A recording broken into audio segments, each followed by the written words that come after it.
ఆఫీస్‌కి వెళ్ళనంటే వెళ్ళను అని చెప్పేసి రాజు అయితే తన ఫ్రస్ట్రేషన్ మొత్తం సుభాష్ మీద చూపించేసరికి అందరూ అయితే ఒక్కసారిగా షాక్ అయిపోతారు. ఇక కళ్యాణ్‌కైతే అసలు విషయం తెలుసు కాబట్టి ఇక కళ్యాణ్ అయితే అర్థం చేసుకొని రాజుని చూసి బాధపడుతూ ఉంటాడు. ఇక కావ్యకైతే ఏం అర్థం కాదనమాట. ఇక రాజు అయితే కోపంగా పైకైతే వెళ్ళి ఇక కావ్య సిచ్యువేషన్ గురించి ఒక డాక్టర్‌తో మాట్లాడుతూ ఉంటాడనమాట. రాజు గారు రిపోర్ట్స్ చూసి చెప్తాను అని చెప్పేసి ఆవిడైతే ఫోన్ కట్ చేస్తది. ఇక కాసేపటికైతే రిపోర్ట్స్ చూసి మళ్ళీ ఫోన్ చేస్తదనమాట ఆవిడ. ఇక వెంటనే రాజు అయితే కంగారుగా ఫోన్ లిఫ్ట్ చేసి హలో చెప్పండి డాక్టర్, ఏదైనా ఆప్షన్ ఉందా, కావ్య బిడ్డని క్యారీ చేయొచ్చా అని చెప్పేసి అయితే అడుగుతూ ఉంటాడనమాట.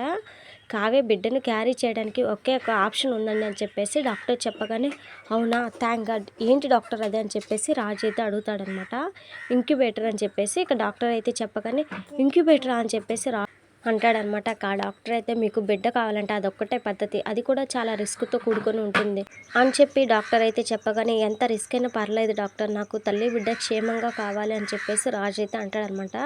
కానీ అలా చేసినా కూడా బేబీ ప్రాణాలతో ఉంటుందని గ్యారంటీ ఇవ్వలేమండి. బిడ్డను తల్లి కడుపులోనే 7వ నెల వరకు పెంచాలి, ఆ తర్వాత సిజరన్ చేసి బిడ్డను బయటకు తీసి ఇంక్యుబేటర్లో పెట్టాలి. కానీ ఇందులో సక్సెస్ రేటు చాలా తక్కువ. ఒక రకంగా చెప్పాలంటే 50-50 మాత్రమే. ఒక్కొక్కసారి ఇద్దరు ప్రాణాలు కోల్పోయే ప్రమాదం ఉందని చెప్పేసి డాక్టర్ అయితే అంటుందన్నమాట. ఇక ఆ మాటతో రాజు అయితే ఛ అని చెప్పేసి ఇక ఫోన్ అయితే కట్ చేస్తాడు. ఇక ఇంతలో కావ్య అయితే వెనకే ఉంటుందన్నమాట. ఇక రాజు తిరిగి చూసి షాక్ అయిపోతూ కళావతి నువ్వా అని చెప్పేసి అంటాడనమాట.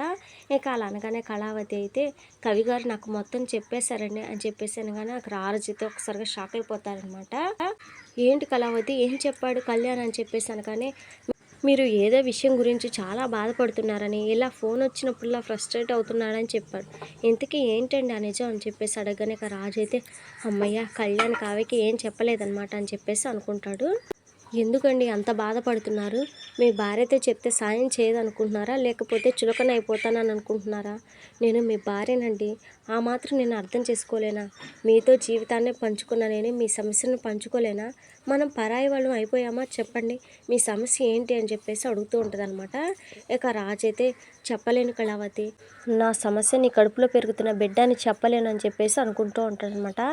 ఏంటండి నాతో చెప్పాలా వద్దని ఆలోచిస్తున్నారా అని చెప్పేసి కావ్య అయితే అడుగుతుంది. ఇక కావ్య అలా అడగగానే రాజు అయితే సైలెంట్గా బాధపడుతూ నిలబడతాడనమాట. ఇక కావ్య అయితే సరేలేండి నాతో చెప్పకపోయినా పర్వాలేదు, మావయ్య గారికి మాత్రం మీరు సారీ చెప్పి తీరాలి, అలా అరిచేసి వచ్చేస్తే అయిపోతుంది అనుకుంటున్నారా? ఆయన మీరు అలా అరవడంతో ఎంత బాధపడి ఉంటారో. ఎప్పుడు తండ్రిని ఒక మాట అనని మీరు ఇలా ఒక్కసారిగా అనేసి మాటలు అంటుంటే ఎలా భరిస్తారండి అని చెప్పేసి కావ్య అయితే అనగానే సారీ కళావతి, అలా అరవాల్సి వస్తుందని నేను అనుకోలేదు, పాపం నాన్న మనసు ఎంత బాధ పెట్టి ఉంటాను, పద కళావతి నేను చేసిన తప్పుకు నాన్నకు సారీ చెప్పాలి పద అని చెప్పేసి బయటకైతే వస్తాడనమాట. ఇక కావ్య కూడా వెనకాలే వస్తుంది. ఇక బయట అయితే సుభాష్ బాధపడుతూ ఉండగానే ఇక అపర్ణాదేవి అయితే వెళ్ళి ఏంటండి ఆ కన్నీళ్ళు అని చెప్పేసి అంటుంది.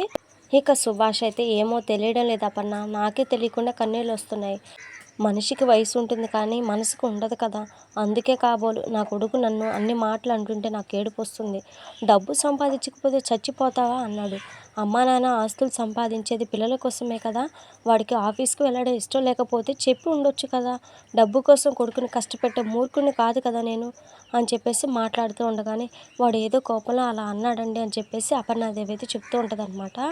ఇక సుభాష్ అయితే లేదు అపర్ణ, వాడు కోపంలో ఆ మాటలు అనలేదు, అలాంటి మాటలు కోపంలో ఉన్నప్పుడు రావు, చెప్పలేనంత బాధ గుండెల్లో ఉన్నప్పుడే అలాంటి మాటలు వస్తాయి అని చెప్పేసి అనగాని ఏమంటున్నారండి అని చెప్పేసి అపర్ణాదేవి అయితే అడుగుతుందనమాట. అవును అపర్ణ, వాడి మనసులో ఏదో సమస్య ఉంది, తల్లివి కదా నీకైనా చెప్తాడేమో తెలుసుకో అని చెప్పేసి సుభాష్ అయితే అంటాడనమాట. ఇంతలో రాజు అయితే అక్కడికి వచ్చి నాన్న ఏదో ఫ్రస్ట్రేషన్లో మిమ్మల్ని అలా అన్నానే కానీ మీ మీద నాకు ఏ కోపం లేదు నాన్న, నన్ను క్షమించండి అని చెప్పేసి కాళ్ళ మీద పడిపోతాడనమాట. ఇంకా వెంటనే సుభాష్ అయితే ఆపి రే నిన్ను బాధ పెట్టినందుకు నువ్వు అలా బాధపడి ఉంటావురా, కానీ మిమ్మల్ని బాధ పెట్టాలని నేను అనుకోను కదా అని చెప్పేసి అడిగేసరికి నాన్న అని చెప్పేసి ఇక తండ్రిని అయితే హగ్ చేసుకుంటాడనమాట. ఇక వెంటనే సుభాష్ అయితే మీ నాన్నను బాధ పెట్టేంత కష్టం ఈ నాన్నకి ఎందుకు వచ్చిందో అది చెప్పరా, కారణం ఏంటని చెప్పేసి అడుగుతూ ఉంటాడనమాట. ఇంతలో కావ్య కూడా అక్కడికి వచ్చి కారణం ఏంటండి అని చెప్పేసి అడుగుతూ ఉండగానే ఇక రాజు అయితే నిజం చెప్పకుండా ఆగిపోతాడు. నేను చెప్పలేను అని చెప్పేసి కోపంగా ముగ్గురితో అంటాడనమాట. ఇక ముగ్గురికైతే ఒక క్లారిటీ అయితే వస్తుంది, రాజు ఏదో సమస్య వల్ల బాధపడుతున్నాడని. ఇక తర్వాత సీన్‌లో రాజు అయితే ఒక హాస్పిటల్‌కి అయితే వెళ్తాడనమాట. అక్కడ ఒక భార్యాభర్తల మాటలైతే విని చాలా కోప్పడిపోతాడు. ఆ భార్య అయితే భర్తతో "ఏమండి నేను అబార్షన్ చేయించుకోను ప్లీజ్ అండి" అని చెప్పేసి అడుగుతూ ఉండగానే "చేయించుకోవాల్సిందే. ఇప్పుడు నీ ఇష్టాల గురించి ఆలోచిస్తే రేపు నాకు కష్టంగా ఉంటుందని" చెప్పేసి ఇక భర్త అయితే కోపంగా అంటాడనమాట.